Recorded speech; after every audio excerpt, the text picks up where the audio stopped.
my mother saying to me before she died, she said, the night you were born, a shooting star came down over the house. But it was just funny because my mother wasn't given to saying things like that. I was sent to boarding school at a very young age, sort of 7 or 8.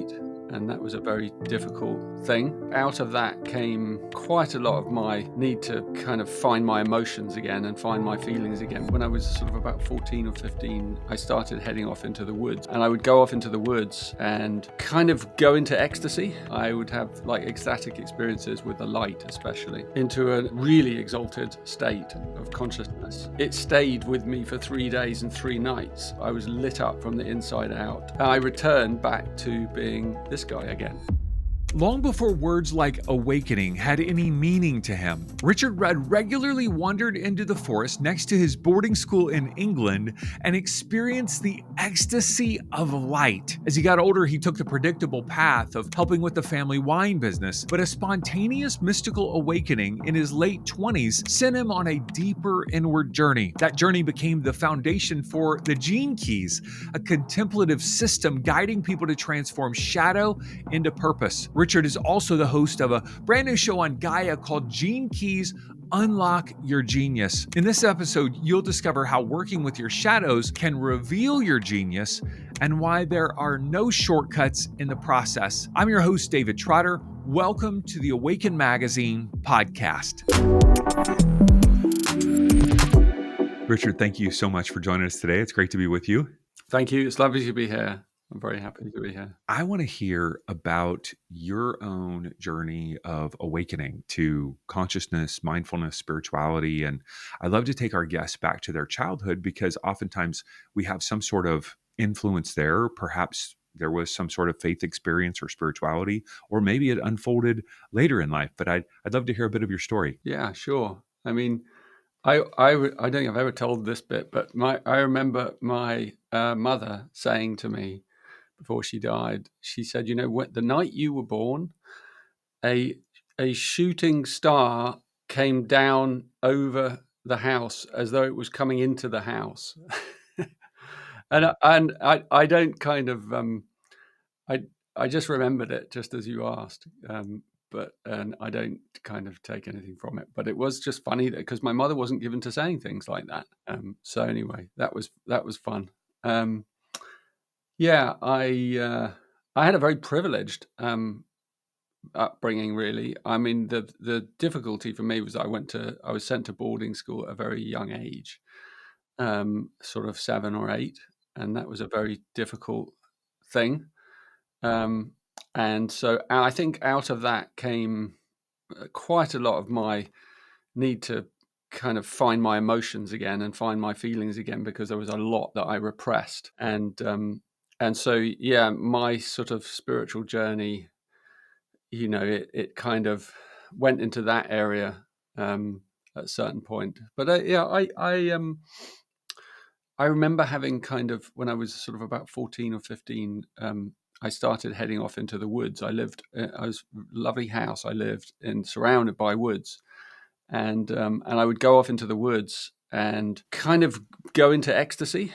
It was difficult, to explain. I would have like ecstatic experiences with the light, especially. And so I'd go off into the woods all the time. And then when I went to boarding school later, that kind of thing was not cool at all, or understood. And so, Did you tell people about these experiences as they were happening? no, not a soul. But I went off into the woods even from boarding school. But then people assumed that I was like the other guys going off for a smoke, right?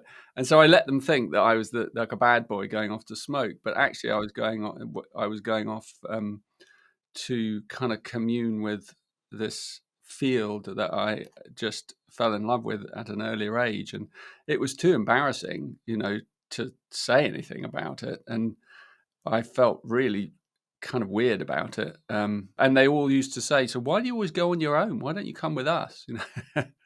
I said, I just like to smoke alone. Now, did you see something? Did you felt something? Help me Yeah, I understand the used process. to kind of go into a trance with the leaves in the woods. and the light, especially if there was sunlight. And then it would just come through my heart as bursts of just ecstatic love. I didn't recognize it as love.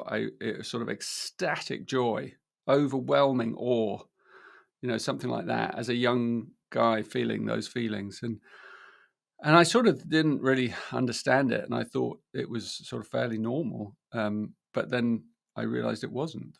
But later in life, I then had, I went. I don't know. I went into the family business, which was a wine business in England, and then I had a big experience in my late 20s, a spontaneous experience where I woke up in my bed from sleep. I woke up one morning and I woke up into a really exalted state of consciousness. And it stayed with me for 3 days and 3 nights. And it was just incredible. I was lit up from the inside out. I don't know how, it's difficult to explain it. It was just pure light coursing through me. It was sort of love. It was wonder. It also had intelligence. The light had intelligence. I felt like I was a giant, like I was this massive being, huge, kind of miles long. And then I could see things in this state. I could see things. I could know things that were hidden.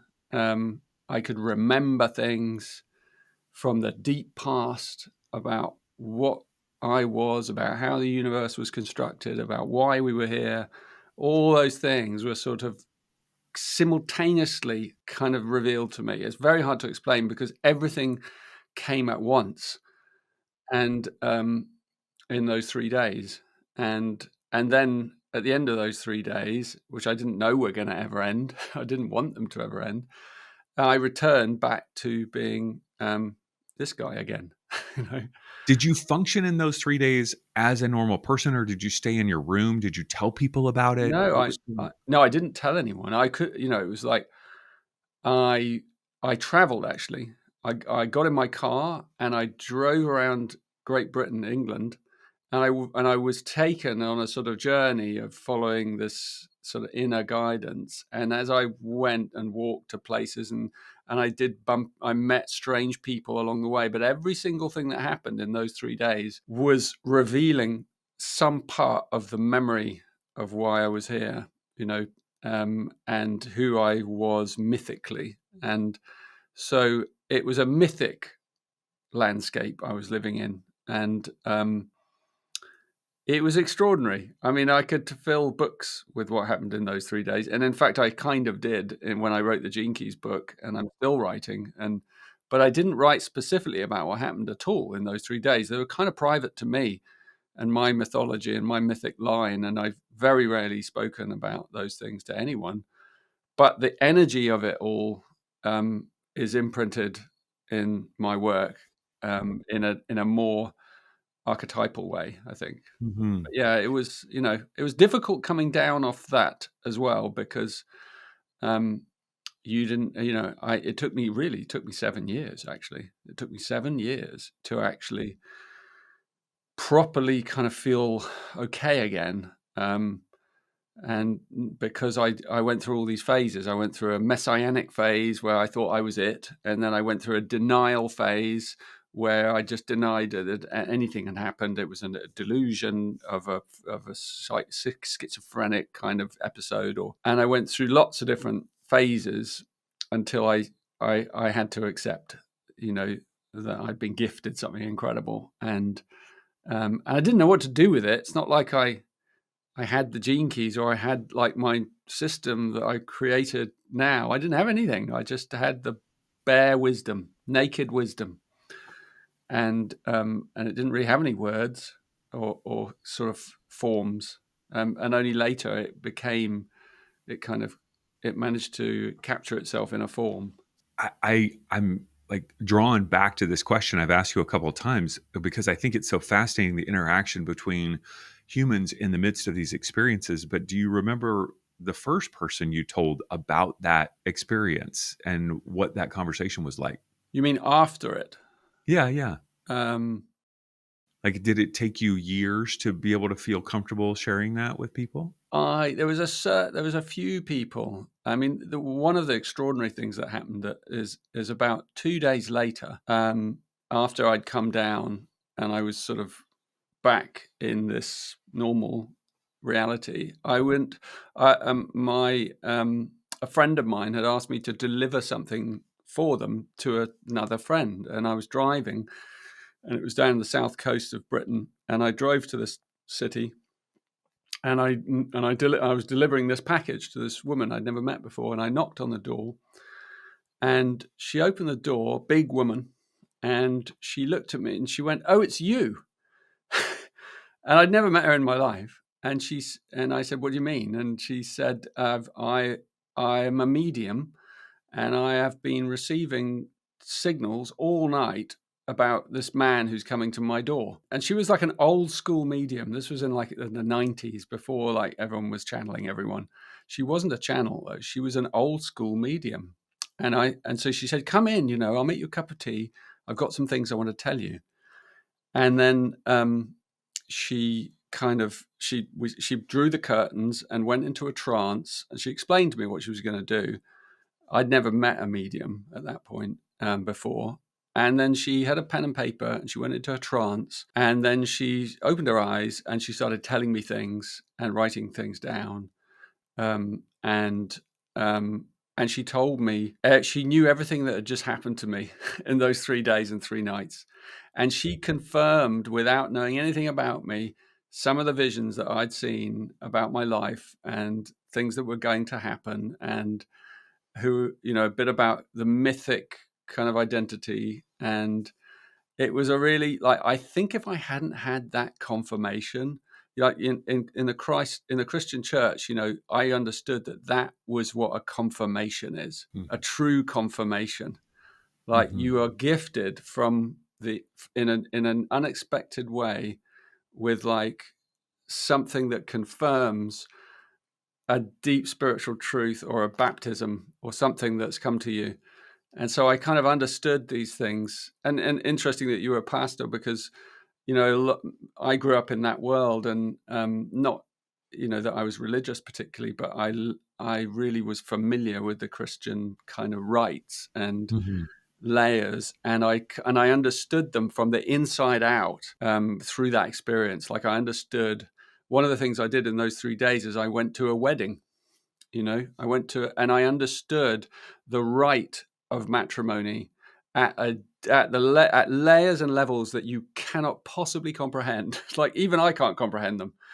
I saw like the sacred marriage was woven into the whole of creation, from the microscopic bacteria inside our gut to massive galactic nebulae that also get married and make love in binaries. And it's why we find this happening all over the universe. And I sort of understood it at a mythic level throughout creation. A lot of these things that come are imprinted from the Christian church, actually. Mhm. I can see how easy it would be to move into that messianic phase at some point, right?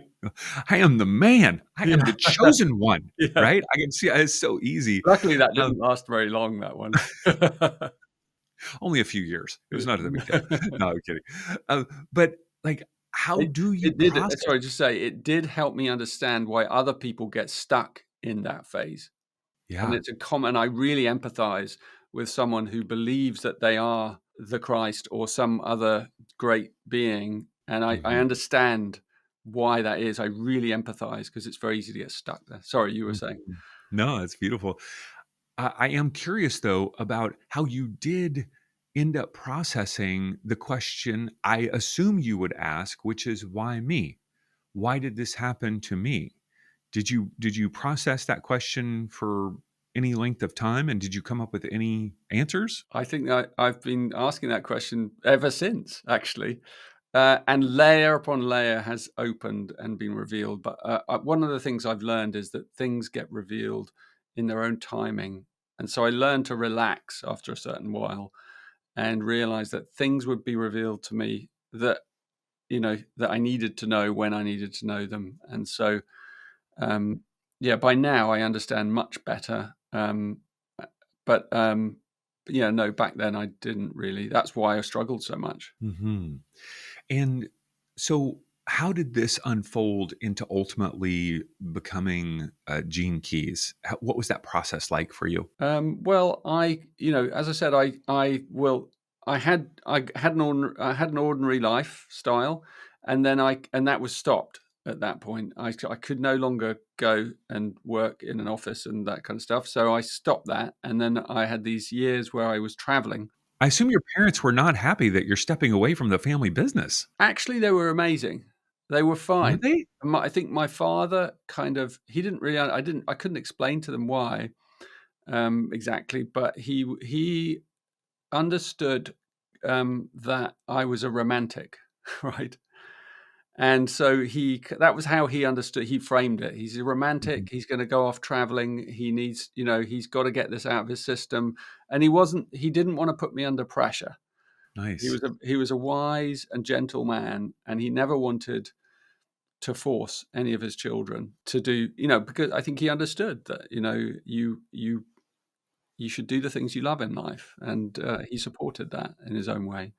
And my mother was fine. She was you know, a passionate woman, and she understood passion. And I had a passion, and because I suddenly became interested in all kinds of spiritual things, and that's what I did for 7 years. I traveled the world, and I studied with different teachers, and I learned, and I immersed myself, and I went to the Himalayas, and I went here and there, and I went to different, I absorbed a lot of the Chinese teachings from Taoist masters.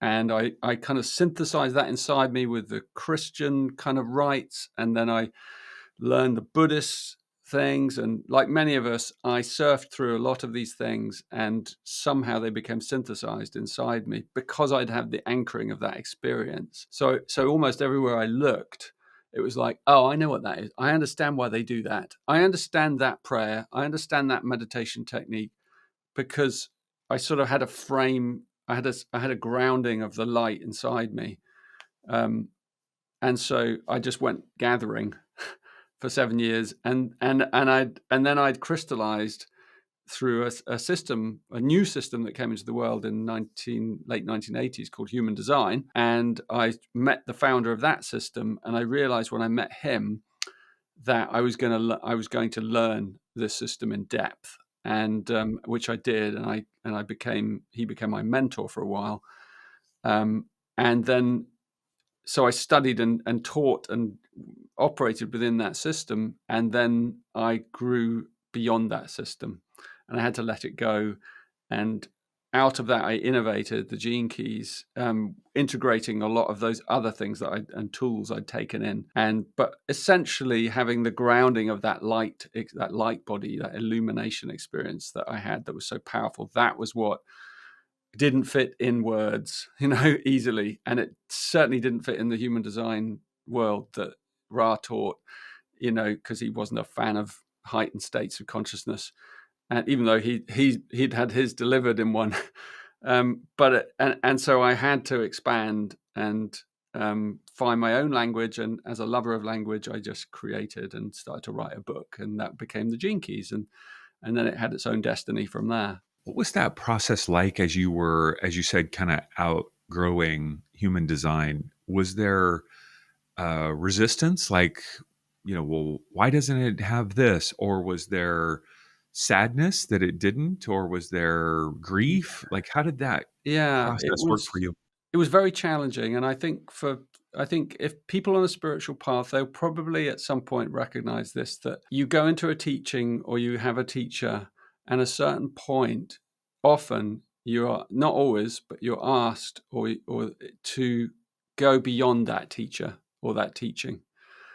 And I don't mean higher or better. I just mean you outgrow. Your spirit wants to go further, and it's very difficult because you revere them, and so it was a sort of a spiritual crisis, and so I had to follow. It was the language, for me the language was narrow, and for many still is. It's narrow. It had a masculine kind of energy to it, a frequency that never got beyond a certain stage, and it was very strategic and left brain and mind based.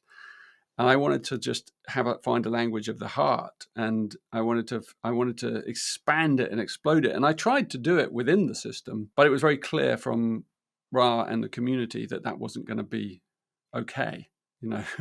Even though I was one of the top teachers, but it wasn't welcomed, put it like that. And so I realized I was going to have to leave. And That had to be so painful. That had to be so challenging I'm assuming those conversations were not easy. Yeah, I had to go. I went to see him and in person. I wanted to do it in person and say, look, I'm going to have to leave and go my own way. And he was very, respectful, and we had a kind of peaceful ending. I think, he had broken with many people of his allies along the way. He was a difficult man, actually. He was a genius, and often geniuses are like that. He wasn't a good people person, actually. But I really wanted to do it face to face, and he really appreciated that. And we had a deep love for each other. Still, even to this day, I feel a deep fondness for him, and I still feel the same reverence. But it's different. It's tempered in a new way, because I now see limitations as well. And I'm sure I have my limitations, and I hope that people who get into Gene Keys will transcend through the system and go further than me.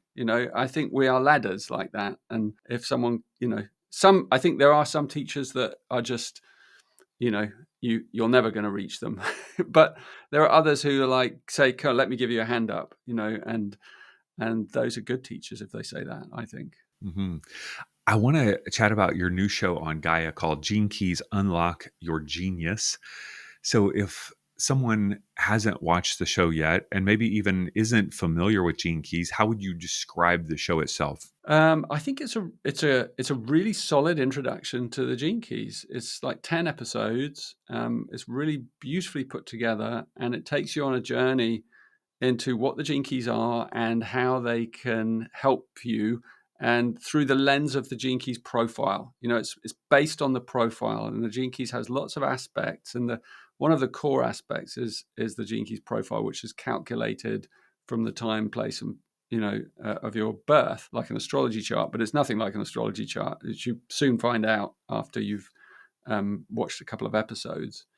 And those, I guess, people who know human design will recognize the codings and the algorithms, and they'll see similarities, but the language is different, and the technique at the core is completely different. It's Gene Keys is more of a wisdom-based system than a knowledge-based system. And so, what we've done, what I did in that series is help people understand the layers, so that when you look at your profile, you can get a really good journey through each episode into how it works, and what does your Gene Key mean, this code, this archetype, and how do I apply it in my life, and what is a shadow, and how do I deal with that shadow, that difficulty, that challenge, because you're going to have different words that relate to your shadow patterns.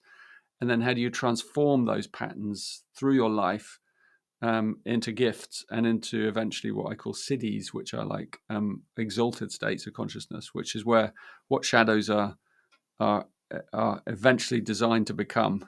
Not cities like Los Angeles, different kind of city. I know that's an American term, as opposed to siddhi, which is a Sanskrit term, and there isn't really a word. I mean, superpower, but I didn't Yeah. want to use that. That sounds a bit trite.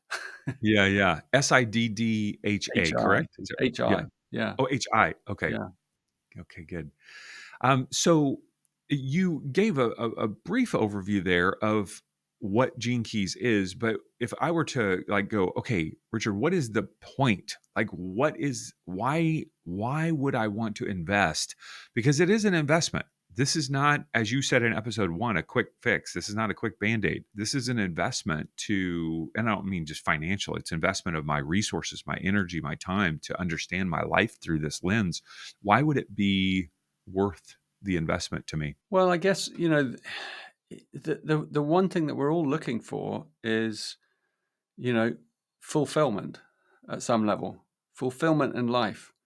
And the Gene Keys is a whole life system that enables you on your own, in your own life, to go through a transformational process, of personal development process that kind of allows you to understand the difficulties in your life right now, from the very now moment, like the most difficult things in your life, whether it's health or relationships or prosperity or whatever.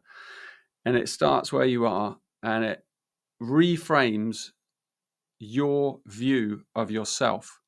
So even when you first look at your Gene Keys profile, you might notice when you go into the profiler, anyone can do this. If you're watching this, genekeys.com, or if you're listening to this, or if you're reading this, genekeys.com, free profile. And you can look in there, and there's a slider, and you can see it's made up of layers of frequency that's represent your journey in life.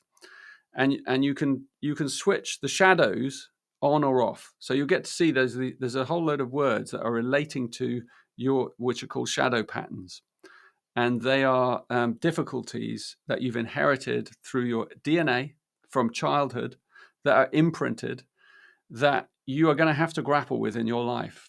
And Gene Keys starts there. It starts with the challenges in our life. It's quite gritty. And that's why it takes time, because it's not a quick fix. If you want to really get to the core of your fulfillment, you can't bypass the shadow, the difficulties, the inner blockages. So we go to them, and then we work with them, and we create a kind of an attitude where they're okay, where we can be compassionate with ourselves, and then we can go through a transformation with them in our lives, right? And so we get to see over time those shadow patterns begin to transform into gift patterns, into gifts. And we realize the thing that was causing us the most difficulty actually ended up being quite an important gift, and there was actually a gift that arose out of it. So it was a seed that flowered into something really special. And that view of reality is fundamentally different from most people on the planet. So it really changes your way. So then when difficult or bad things, what you might call bad things, happen, you actually learn to welcome them, and you transform them. You become an incredible transformational being, very creative as well. And then your whole body shifts its frequency. It's actually called Gene Keys because, it's coded into our DNA. And so the frequency of your DNA gradually lifts, and then your life begins to change on the outside as well, and on the inside. And you begin to feel more light, more illumination from the inside. You begin to feel more of your wisdom, more of who you really are, not who people have kind of told you are, or religion or science or anything. That all those things, you begin to find your reality, your truth in life. And yeah, it's incredibly powerful. So it's tested. It's helped tens of thousands of people all around the world. And I'm I'm often met by people saying, "This has changed my life. Thank you. This has saved my marriage. Thank you. This has ended my marriage, but in a peaceful way. Thank you." Or this has changed my creativity or my prosperity. And it's not because of it's because you've begun to work on yourself.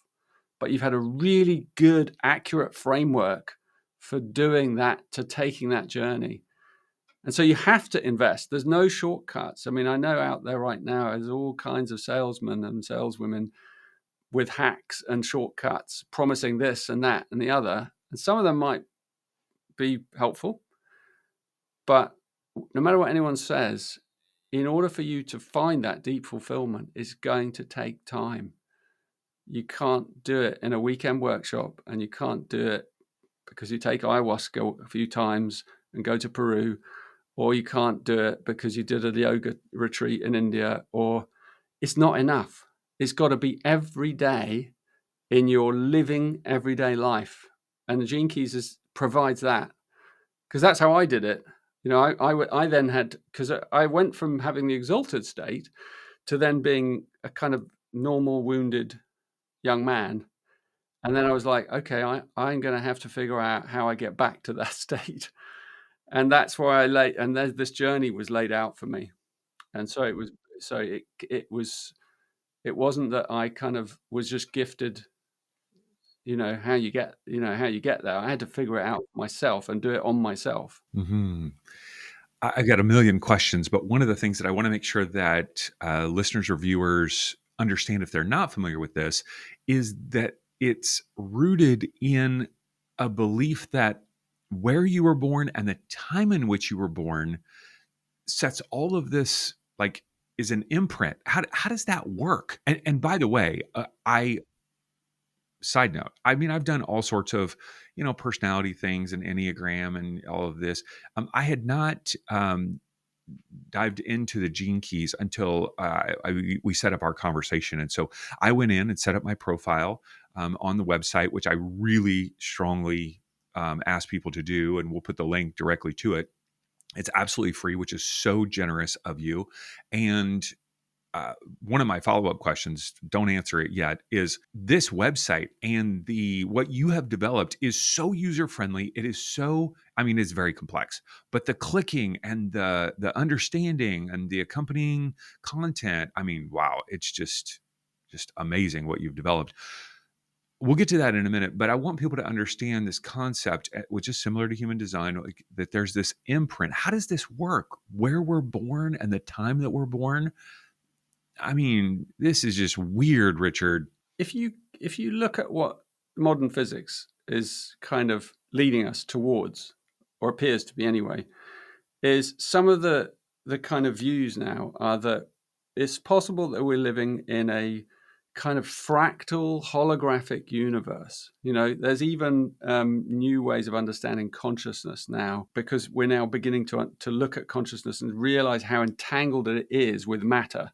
So we're still kind of living in a paradigm where we're coming out of materialistic philosophy, but it's beginning to move now with our physics and other things, even quantum biology and other ways of looking at things, at kind of reality is not what we feel, and it's not just, it's way more complex and more multidimensional than we think. And actually, there being other dimensions beyond this one is actually the only way we can explain some of the scientific phenomena that we're observing in the universe. It can only be explained by something that isn't in this dimension, which is why physicists and cosmologists are struggling to understand time, especially time. And of course, gene keys and other things like gene keys are like, it's all about time, like moments of imprinting. And if you think of the moment of the present moment as a seed, every present moment is a seed, and we sow in that moment like our future, our own future. So in this, and we're constantly doing that through our attitude, through our actions, our words. We're constantly seeding our own future. And so if you think of the time that you were born as a seed, then in that seed is contained perhaps the whole kind of evolution of that person as they come into the world, as you were conceived at the point of conception even. And then also, if you look at the framework of reality as we know it now, and we see, as we look into the heavens, for example, we see similar patterns as we see in our biology, in our microbiome. So we see galaxies behaving in similar ways with similar symmetries and algorithms that we have in our gut, or we have at a microscopic level. So there is this pattern running under all nature phenomenon. And if we see it in space, it means it must also be there in time, because time and space are absolutely entangled, and we know this. But it's a little bit more of a stretch for the modern mind. So if time is fractal as well and holographic, it means that every moment of time must be a seed, and it must contain a blueprint. So if you had a way of tracking and mapping patterns, you could be able to look at those moments of time and extrapolate, well, through a system, if you use a system of archetypes, you can see, well, what's that archetype at that particular moment? And it might give us a clue as to some of the story that's hidden in that acorn, what it might look like when as it grows. And so Gene Keys arranges, a fractal kind of clock, a genetic clock, if you like, where we use the same code as DNA, 64-fold with 6 built out of 6s, which is exactly the same mathematical code. And so it's different from astrology that uses 12s. This uses 64 because there are 64 codons in our gene keys, in our DNA. And then you begin to extrapolate through that. And what you're looking at is a fractal map. And then you can pull out layers and layers of patterning if you understand those archetypes. And that's what the Gene Keys is. So when you go on, you put your profile, it looks really, interesting. And you read your things, and you're like, how is that so accurate? It's because it's just deciphering archetypal patterns that mirror the pattern inside us, that mirror the pattern in the heavens. And so a lot of the ancient mystic teachings or wisdom teachings have always said that as above, so below. It's a very, very deep statement. It is the statement that kind of shows us the nature of reality, that everything is encoded in and entangled in everything else. So when you see it from that kind of level, you realize it's not such a stretch. And in fact, you even realize it's a certainty. So every moment has its, is synchronized, because we're living in an incredible symphony, a musical universe where there's these incredible harmonic patterns that are constantly evolving and replicating and imitating and then flowering and innovating new things. But there's a pattern to all of it. We've seen that even in chaos theory. So I'm not so far away. I can have really good conversations with physicists and cosmologists about this stuff, and they understand where I'm coming from, and even mathematicians. Wow. I want to give people a very brief overview of what you call the activation sequence. And of course, we will point people directly to the show on Gaia because you walk people through the entire thing. It really is an incredible introduction to Gene Keys, and it's beautiful to watch. It's you delivering the wisdom, but also all sorts of incredible visuals. So the activation sequence, what people will see on their profile are these spheres of life's work, evolution, radiance, and purpose. And there's numbers and lots of words, Richard, lots of words. What is this activation sequence? How would you describe it to people? Well, in a way, it's like, when a rocket launches off into space, you have an activation, you have a launch sequence. And this is kind of your launch sequence, but it's the launch sequence for your genius in life, your purpose. Your genius and your purpose, really the same thing. And so it's a kind of a set of algorithms that are unique to you, that help you understand how to unlock patterns that will help you find a sense of deep purpose in life and even a creative genius. And often for many of us, we are stuck. We feel stuck by, external things or whatever it is. We feel a victim of circumstance or, something like that. But actually, what the activation sequence does is it kind of changes your view that you're not a victim. Even though things might not have been easy for you, you changing your view from the inside out can change your outer reality as well. And we know this, like we really, this is like this is like common now, right? And so Gene Keys gives you very specific words and archetypes that help you unlock that truth, and unlock them in layers, until you get to your sense of purpose, and then you're living it. And so your life's work, for example, gives you a clue about the genius that you are here to bring to the many things that you might do in life. What does your genius look like if you had one genius, that's specific, and what's in the way of that genius? That would be your evolution. What gets in the way so that you can, where's the creativity coming from? There's always got to be a challenge that you've got to overcome and transcend. So that challenge is your friend, and that creates a breakthrough. And that breakthrough releases your radiance, which is that inner light that we talked about earlier. And then that inner light, as it increases in your life, it starts to fill your body and it grounds you into your purpose. And then you have a sense of deep stability in life inside your being, because someone that's living their purpose is a very, very calm person who feels like they know where they're going and they know who they are, and they're not feel, although they are fallible, they don't feel a huge amount of self-doubt, and they have a good self-esteem. So those are all things that the activation sequence can help you unlock inside yourself. Mm-hmm. And for each one of those spheres, there is a shadow, correct? Yeah. And so, for instance, I mean, let's just get real here, Richard. All right. Mm-hmm. My first two shadows are weakness Mm-hmm. and exhaustion, Yeah. which just made me feel exhausted hearing it. I'm like, yes, I'm exhausted, feeling exhausted. You're suggesting and then in episode 2, I believe it was episode 2, you talk about with our shadows that we should allow them, accept them, and embrace them. Yeah. And so, how do I do that? Well, it's a journey, right? So there's no kind of quick how-to answer. Of Um, course, I understand. I, and but it's a journey of understanding what is it that what is the nature of weakness. When you feel weak and exhausted, like where is entropy in your life? Where do you lose energy?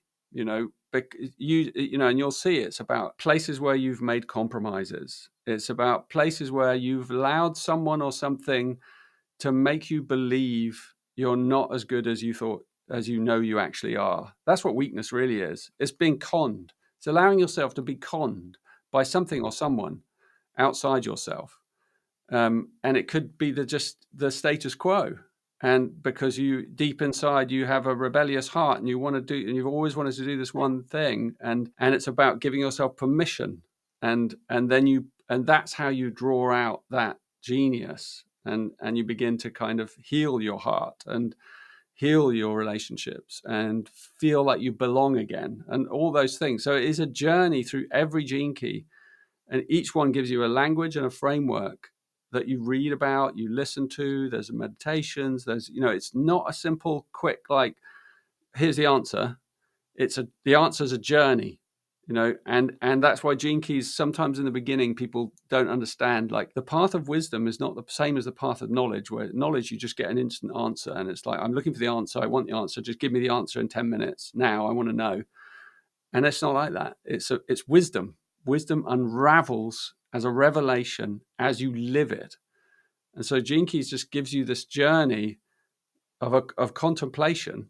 You're going to contemplate these things over weeks and months until you really understand them, and then you see them and you go, God, he's right. I mean, the amount of time that people say that to me, they're like, in the first thing, I just didn't understand that word. I was like, I didn't want to know about it, and then I really understood it, like, because I saw myself doing it. And sometimes, we're a bit slow and a bit stubborn when we're looking at our blind spots, and it takes a bit of time.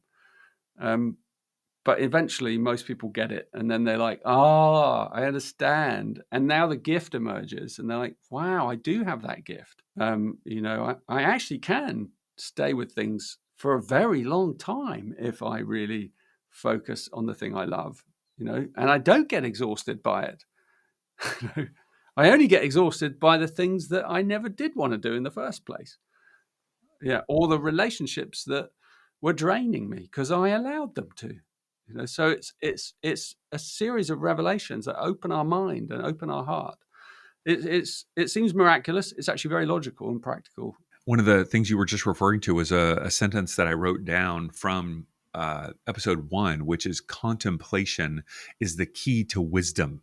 And you talk about that. I think you even said that contemplation is easier than meditation, I think is how you referred Way to it. easier. Yeah. Yeah. So what is contemplation? How do I do it?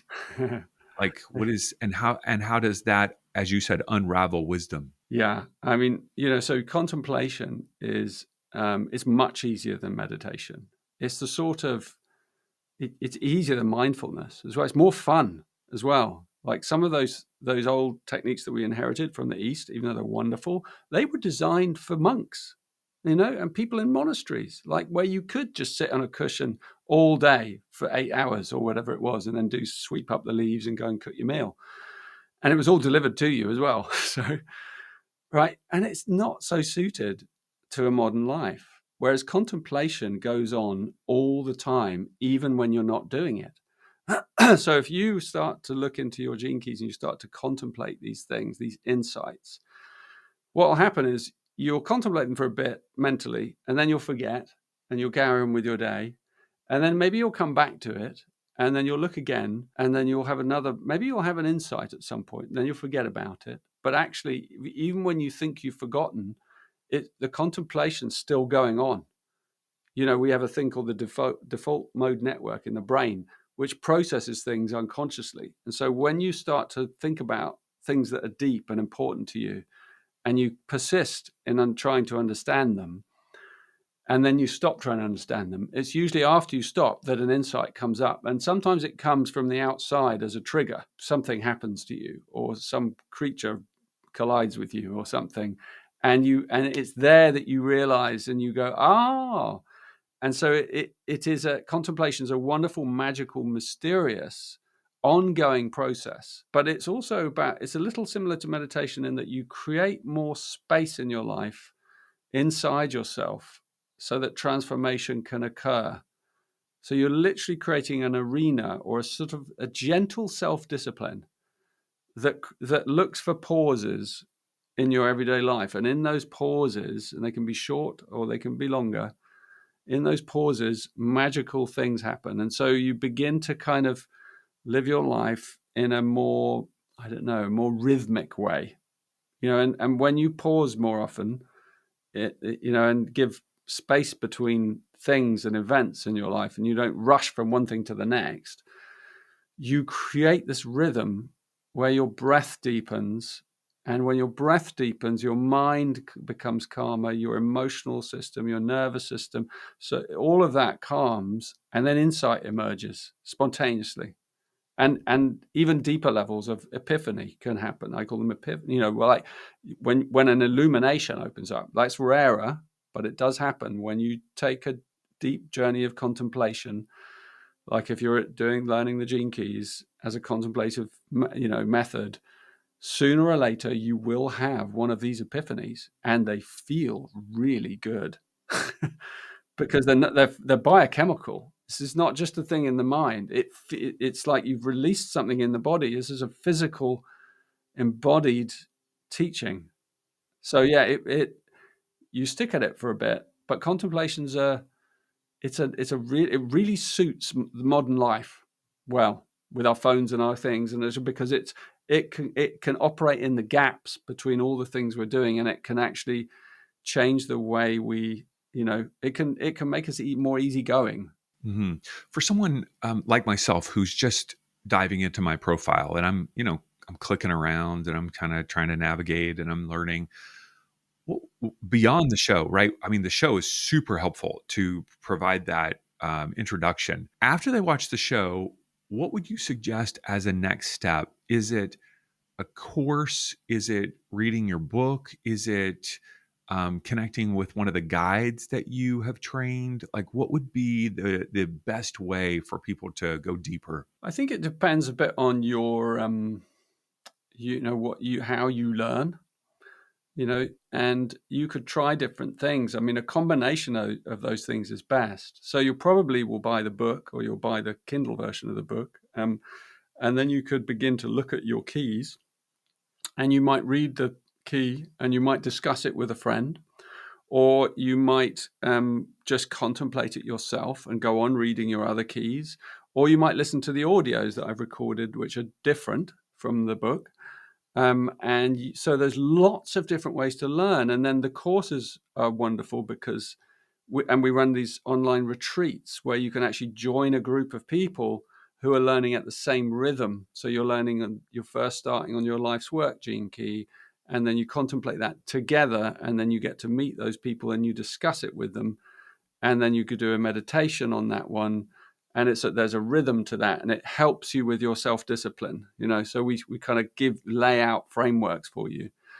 Or you can be more freeform, and many people just get the books and they start there and they start reading, and then they take it in like that, and then they engage at a deeper level. And I always recommend one of the courses because they're multi-layered, because they have audio, visual, webinars, if you join the retreat, you get community calls, so you learn from listening to other people grappling with their gene keys, and that's a wonderful way to learn. There's like the best way to learn is talking and sharing and listening and dialoguing. I think we know that from higher education. This is the best, richest way to learn things. Or yes, you could go and see a guide and get a session with someone who's really good, and they can help explain you things and answer questions. But our community is very rich, and we have free calls and intro calls and things going on all the time, and so you can dip and dive a little bit through the wisdom field, and just I say go in with a spirit of play, and go where you feel called, and maybe join me on Instagram for my morning contemplations, or go through the massive amount of stuff on YouTube that I've done over the years that's free, and just pick ones that sound interesting to you, because they all point in the same direction.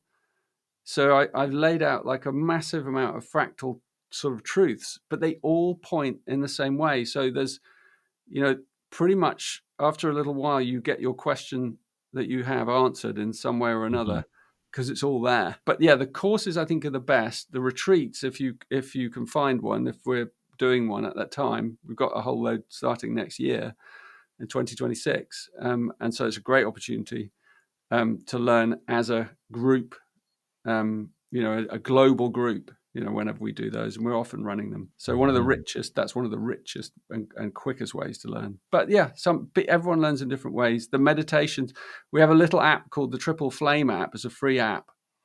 And it has all kinds of meditations on it, and it pings you and reminds you to contemplate or reminds you that you are contemplating every 3 hours or so. And it's quite fun. And then it gives you little meditations and things, so that sort of tune you into the contemplative field. And we have a new app coming out soon that will actually deliver you your gene key, or something from your profile. So that'll be a really good way to learn as well, and very accessible.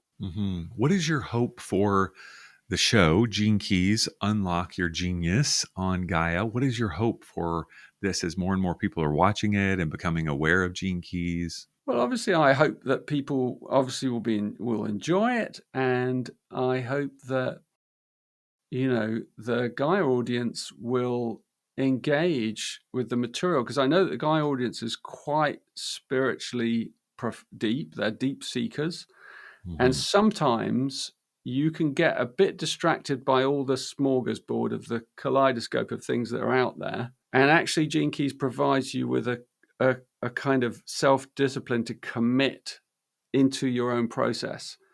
And so that's it's an invitation. It's something perhaps a little bit different, because it doesn't just go into like one thing. It goes very deep into a series that's going to be with you for some time. Like, it's going to be with you it's a bit like the Course in Miracles. The Course in Miracles is not a book you just sort of read and then go, oh, I understand that.